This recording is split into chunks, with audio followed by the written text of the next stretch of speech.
So microwaves, but first of all, why do we call them microwaves? Well, they're actually quite long waves, aren't they, compared to what we talked about before, compared to ultraviolet or gamma or X-rays. They're actually quite long. Or visible light, yeah. Indeed, yeah, even longer, or infrared, in fact. They're longer than all of those.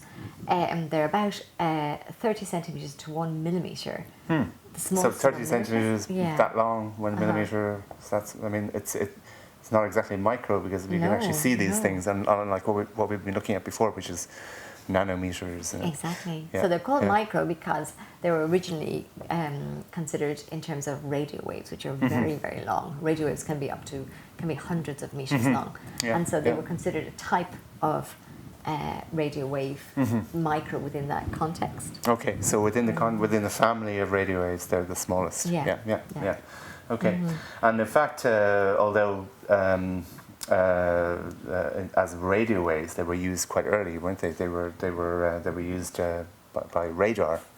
That's right. So there was a lot of investigation in the early 20th century into microwaves with regard to communications. They wanted to use them for they were experimenting with radar, with radio, with all sorts of different communication technologies. But they had some problems because they have to travel in a direct line of sight. Okay. If there's a building or a mountain in the way, it will block a microwave. Or the horizon, they can't go over. The horizon, exactly. Yeah. So they would have to have antennas very, very frequently along the way. Okay. So in fact, as from what I remember, we're going to look at this tomorrow. In our last talk, is why it is that radio waves can go over the horizon, which is amazing considering that they're the same as visible light. They can go beyond sight lines, but microwaves can't. No, in fact, they can't. which is why radars couldn't detect planes coming before they got over the horizon. That's right. Yeah. So that's the other thing that we always associate microwaves with, and I think for most people, when you say microwave, you would mean kitchen appliance. Your little cooker, indeed. And in fact, I love this photograph from the Chicago World Fair in 1933, which shows one of the earliest explorations of cooking with waves, really. It's pity our kitchen appliances don't look like that. That's so cute, yeah. Well, I think this was a shortwave radio wave they were using, approaching microwave, but it was the first attempt at a microwave oven. And then, of course, in 1945, Percy S. Spencer, who was an electronics genius in the United States, who was working in military applications, he discovered the cooking applications because he had a chocolate bar in his pocket and it melted while he was standing close to some military technology. Wow. So, okay. So but in fact, what we're interested in is a whole different notion of microwave, and it's famous within scientific circles, but it's probably not so famous as the microwave oven or radar, and it is the cosmic microwave background, and that's what we're going to talk about now. That's the oldest light in the universe. The oldest light in the universe is like how old? 13.7 billion years old. And it comes to us as microwaves that are 7.35 centimetres long. Wow, so like amazing. That sort of length. Yeah. So the whole universe is permeated with these little microwaves going like this. So what is that light, that oldest light in the universe? What does it represent? Well, it's an emission of energy that happened about 400,000 years after, 380,000 years to be precise, after the Big Bang. And so the Big Bang was very, very dense and hot, sort of singularity, isn't that what they call it? That's what they call it. The Big Bang was the original singularity. Yeah. I mean, we do not know what was there before the Big Bang. I think we know now, or we can accept, that there was an event which was some type of very intense, some type of explosion or something that happened 13.7 billion years ago. That was the beginning of our universe. And just after that, there was space, presumably, and it was very, very hot. Like very hot. Very hot and very dense. Yeah, because Yeah. it was the universe has been expanding ever since, so it was much smaller. And opaque. And opaque. Opaque. So no light. No light as we know it.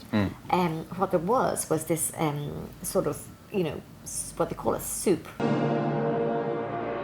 Well, it wasn't a super. It was a fluid, a photon baryon fluid they call it, which was a kind of dense, maybe fog or something. Photon baryon fluid. Yeah. So that was a dense. Dense. You can just call it a soup, I think, made up of photons, which are like photons of energy, not necessarily light. We'll call it a soup. Yeah. Yeah. We've been looking at microwave ovens, so. Yeah. That's true. Okay, let's call it soup. The photon baryon soup. Yeah. There were photons, and there were subatomic particles. Okay, but the photons weren't escaping, or they weren't no, creating they were light. kind of tied together. The photons and the baryons were tied together, and there were some electrons floating around as well. But nothing could really coalesce. It was too hot and too dense for things to actually come together. Sort of make stuff. So that happened straight after, and then for like 400,000 years, it was 380,000 years. Exactly. To be precise. Let's be precise. It was cooling down a little bit. And expanding. And cooling down. Which is the same thing, really, isn't it? The density would have made the heat. That's true, because the particles were less tight together, so they were spreading out, so they had more room, and you know. So that was they were cooling down, and eventually at a certain point it got cool enough that things could actually start to like join up. They couldn't join up because it was too much intense energy. And then finally, when it got cool enough, things could start to coalesce and emit some of that energy in photons. So and this is the light that we're looking at. This is oldest light in the universe. It was almost like trillions of little flashes of sort of almost like camera flashes that all were happening. So it would have been a glow, a sort of glow. Was it visible? Well, actually, interestingly, I mean, I think it possibly was visible light, because they are now representing it as an orangish sort of colour. And I think some scientists have established that when they analyse the spectral pattern, it's indicating that this light would have had a sort of orangey glow. Okay. But it doesn't anymore. No. So about 380,000 years after the Big Bang, the universe started to glow, and this is it glowed a kind of an orange colour. Yeah, but I think I'd say it was very bright. Very, very bright, and it's a lot of energy. A very, very bright orange colour. And this is the cosmic microwave background. But wait a minute. Let's just stop there for a moment. Why do we only see it as microwaves? And microwaves are invisible. They're not orange. No. So why does it come to us as microwaves? Well, so this energy was sent out, but that was like a long time ago, 13.7 billion years ago. So it's been travelling. All these photons have been travelling out in every direction. And well, they've been slowing down in a way. The universe is expanding, so their wavelength has been stretched out. So they were going like this, ding a ding a ding, and now they start to go a little bit slower, and then a little bit slower again. So their wavelength is stretched out. So it's actually expanding. It's not the Doppler effect. No. And this is what's called redshift. That's it. And so that redshift is a stretching out of the wavelength of towards the red end of the spectrum. And this happens because it's been travelling for so long through space that's expanding. Really, is that the explanation? I think so. So somewhere along the line, it became invisible, and it reaches us not even as infrared, but it reaches us as microwaves. Yeah, that's as right. microwaves, and as you say, about 7 centimeters long. That's it, exactly. 7.35. And so we haven't talked about human beings so far in this talk, and there is a human story related to this, and that is the discovery of the cosmic microwave background. Shall we talk about that a little? Yeah, I mean, in fact, the discovery of the cosmic microwave background is attributed to two scientists, Arno Penzias and Robert Woodrow Wilson, who actually received a Nobel Prize for this discovery. However, Robert H. Dick, who is Dyke. I think it's Dyke. However, who we see here on the right, had been investigating at Princeton University. He'd been investigating the cosmic microwave background for many years, and he had postulated its existence. So he kind of calculated the temperature he expected the cosmic microwave background to have as being 2.7 degrees Kelvin. 2.7 degrees Kelvin. He had postulated that the temperature of this radiation would be. So then what actually happened to bring Arno Penzias and Robert Woodrow Wilson? That sounds very familiar. You know why they call him Robert Woodrow Wilson? Because there's another scientist, Robert Wilson. Oh yeah. There's also an artist. An artist, yeah. So anyway, Robert Wilson and Arno Penzias were investigating radio waves, and they were working with they were astronomers. They were astronomers, and they were working with this at the Bell Laboratory in New Jersey with this extraordinary antenna that we see here. It's a horn antenna. That is beautiful. That is so you're looking at a segment of I guess a parabolic mirror. That's it. So you imagine the scale of the whole. If that was an entire dish, but this is just one tiny section of it. Sliver and of it. look, it can move in every direction. That's why it's got that wheel. So it can pivot, and then of course it's sitting on tracks. A rotating plate or rotating tracks below, so they can take in every section of the sky with this antenna. It was called the Hollandale horn antenna. So this would have been a very sensitive radio telescope, and it would have been able to pick up microwaves and radio waves. And that's right. So they picked up some microwaves. So no matter where they turned it, they were getting this background crackling, some type of interference, and they thought that it might be some dirt, for example, or they thought it was bird shit, didn't they? That's right. Yeah. They found some pigeon droppings. They cleaned those off. Then they thought it might be caused by some thermal problems or thermal expansion, and so they cooled it down to minus 269 degrees Celsius. Did they do that? I have no idea. Liquid nitrogen, I think they used. Okay. So and it's still this noise is still there. They kept getting this crackling. So when we're talking about noise, so a radio, we all know what radio noise sounds like. It would be, but this was a telescope, so we're talking about an image. So it would have been something like what you get on a television. Like an old television. I mean, I think in the 1950s when you got that like background, that like crackle and noise on your television, that was the cosmic microwave. I wasn't around in the 1950s, but I was around in the 1970s, and I definitely we saw it. So whatever they did, they could not get rid of this background interference, and it was coming from every direction at every time of night. So they popped over to talk to Princeton. Which was very close by, wasn't it? Yeah, it was like, I think about 60 kilometres away, to talk to Dyke. And Dyke said, oh, well, you found the cosmic microwave background. And so... You found so the temperature that they got, this background radiation that they found was of exactly the temperature that Dyke was expecting to find. Exactly, wasn't it? yeah. 2.725 degrees Kelvin. And it also had the correct spectral pattern when they mapped the spectral pattern.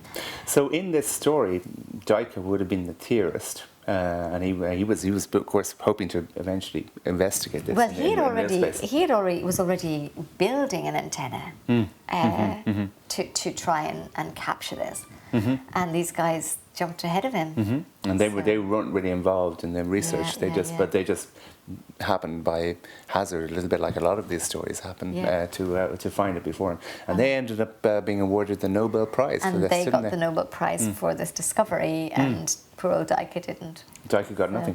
No. Yeah. Well, he got the recognition of his colleagues. I don't think he minded too much, apparently. He was quite big about it.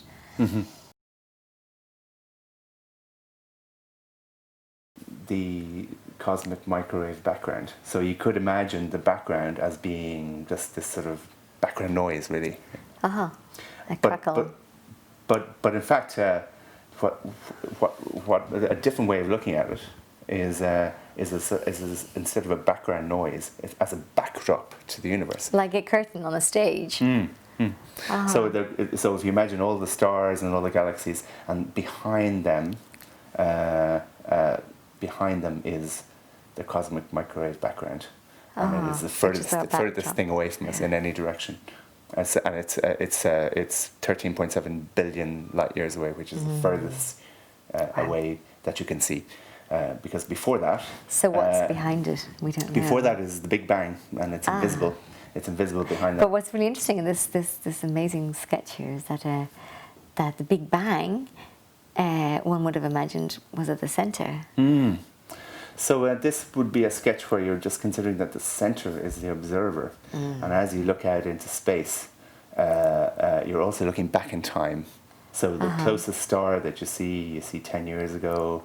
The closest galaxy you see might be half a million years ago.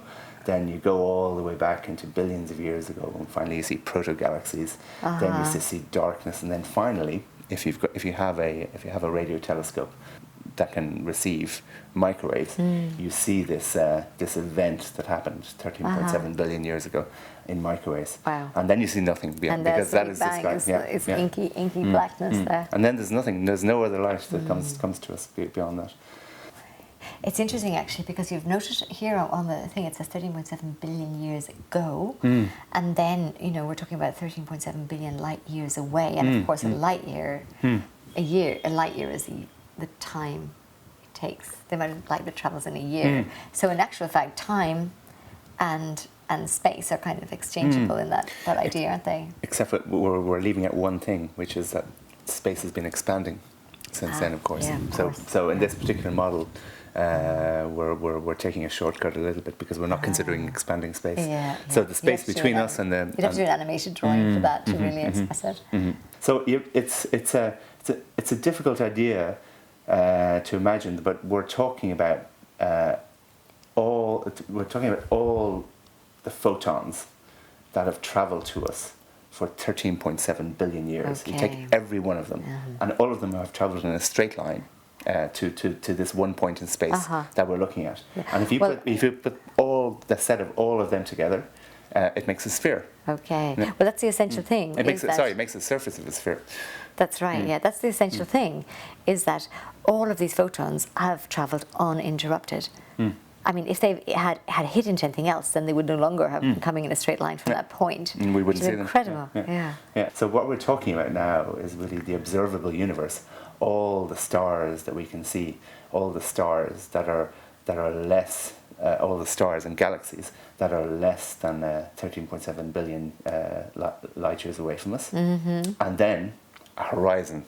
Okay, which puts us in the centre of a sphere. A sphere, and the surface of that sphere it's a sphere that you can only look at from the inside, and we're looking at it from the very centre of that sphere, and that's the observable universe.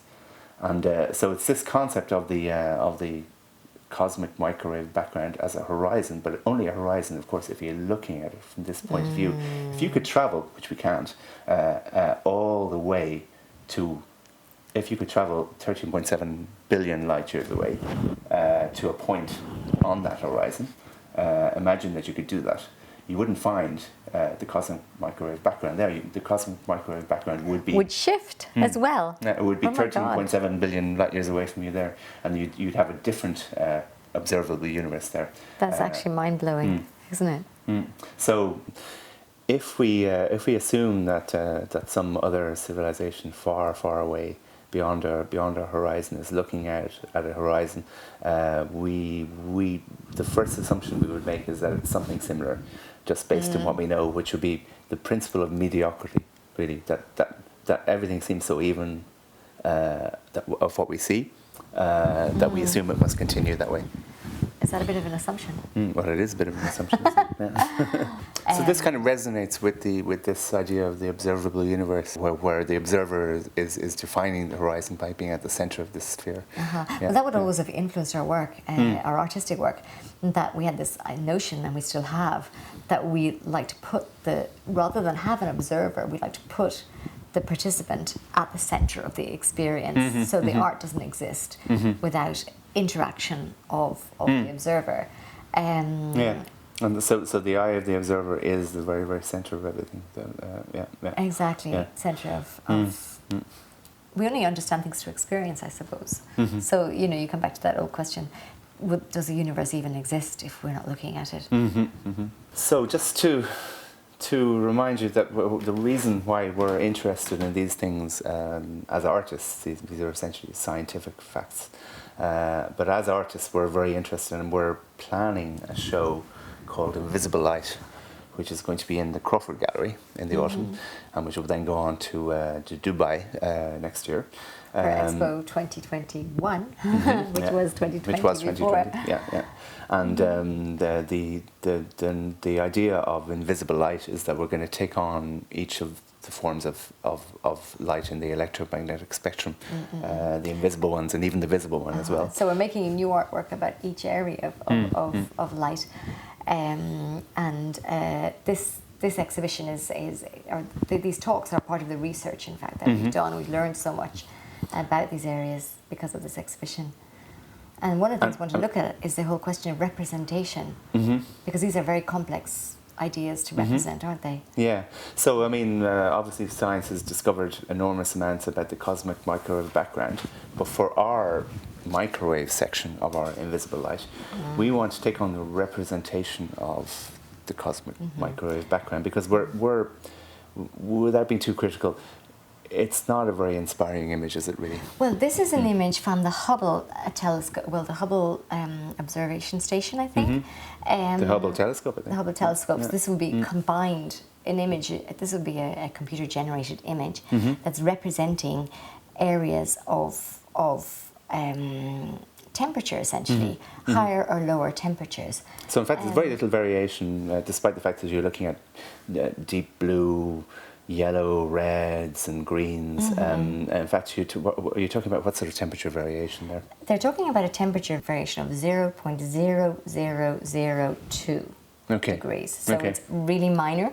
So if you're looking at this, you'll see the deep blue there is probably 0.0002 degrees less colder, in fact, than this red area. The red being the hottest and the blue being the coldest. So this is very, very small variations, but the variations are important, and they give a lot of information about the cosmic microwave background. I mean, I think they could suggest where proto-galaxies might have emerged, for example, and where they have emerged. And they give some clues as to what happened before this light was emitted, which we can never see, of course, but you get some clues as to what was going on before. The spectrum, in fact, can tell a lot. It can tell it can tell the levels of energy that were involved to make, send out a photon, for example. It can tell possibly the materials and matter, if there was such a thing then. We mentioned before in one of the earlier talks, I'm trying to remember which one it was, we talked about ultraviolet. We talked about perfect black bodies.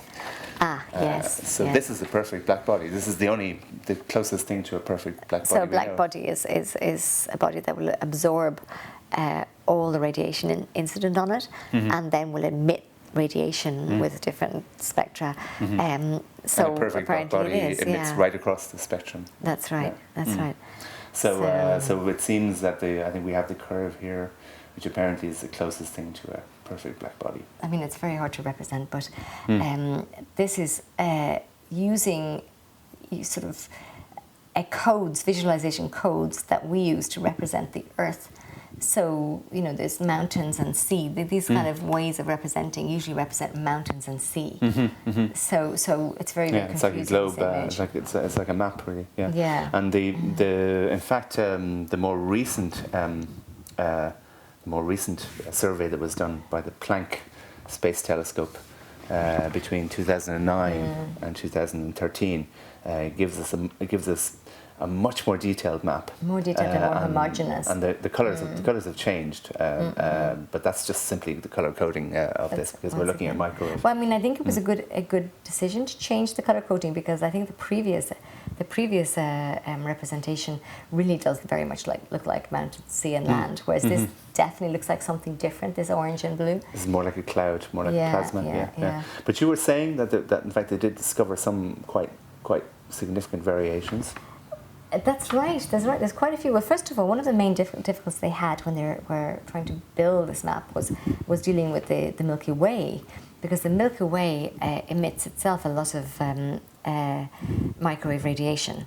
So they would have had to have special ways to do with the frequency of eliminating and not confusing the Milky Way radiation with the CMB radiation. But there are several unresolved issues. So what they found more recently is that there's an asymmetry in the average temperatures on the opposite hemispheres. So one area of the universe would seem to be hotter than the other. That they've no explanation for that. That's quite surprising, isn't it? Really? Yeah. I mean, up to that would imply that there's some event on one side of the universe that is not happening on the other. That goes against your mediocrity theory completely. And then Principle of mediocrity. And then there's a cold area that's unexplained as well. That's much larger than it should be. So there are some mysteries, but essentially, as artists, what we're going to try and take on, and the challenge we've set ourselves, and I've no idea if we'll succeed, is representing this sacred relic, because we consider it a sacred relic. It's the oldest light in the universe. It's the only image that we have of the beginning of the universe. And that sacred relic is common to us all, whether we're religious or not. And I think the idea of representation is really interesting because it's something you come up against again and again as artists. I mean, art has always represented. In fact, I mean, in religious art, painters were employed to paint popes or royal families. And art has represented landscape, and it's what it's striving to do a lot of the time. And yet, when you start to address science with regard to representation, you fall into this area, and scientists represent themselves, don't they? Really? Well, they do. But also, what art can bring more than representation, and I think what it can possibly bring is a way of opening up conversations, or maybe bringing another way of looking at things. And the particular challenge here is to show the cosmic microwave background as interesting as it really is, and not just as a boring map of to try and excite the people who come and see the exhibition about this idea. So to get across in imagery the idea that this is the horizon of the universe, a horizon that we're looking at from the very center, and to get across even lots of paradoxes. The paradoxes, I mean, it's actually mind blowing because it's full of opposites, isn't it? So we're looking at it's the surface of a sphere. And we're looking at it from the very center of that sphere, and yet it's representing the universe when it was very, very small. So we're at the center of a sphere, but we're watching the sphere and the sphere is the biggest thing in the universe. Obviously, it's the biggest thing in the observable universe. And yet it started out possibly as a point. And we're also looking at the universe when it was very, very hot and dense. Looking back towards it. Yeah, and we're looking at it from the point of the universe where the universe is coldest and rarest, and of course more complicated. It was a hot, dense, simple universe, and we're in a cold, rare, complicated universe. Then all of this sort of relationship of space and time, that as you look out, you're looking back in time.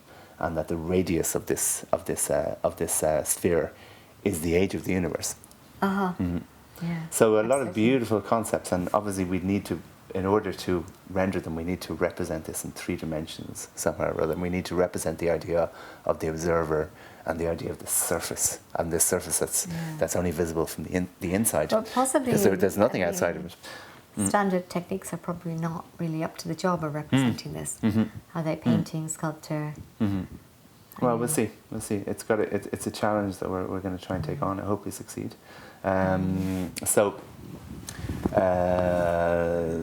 on that challenge, and on consideration of that challenge, that artistic challenge, we're going to wrap up this talk on the cosmic microwave background, on microwaves in general.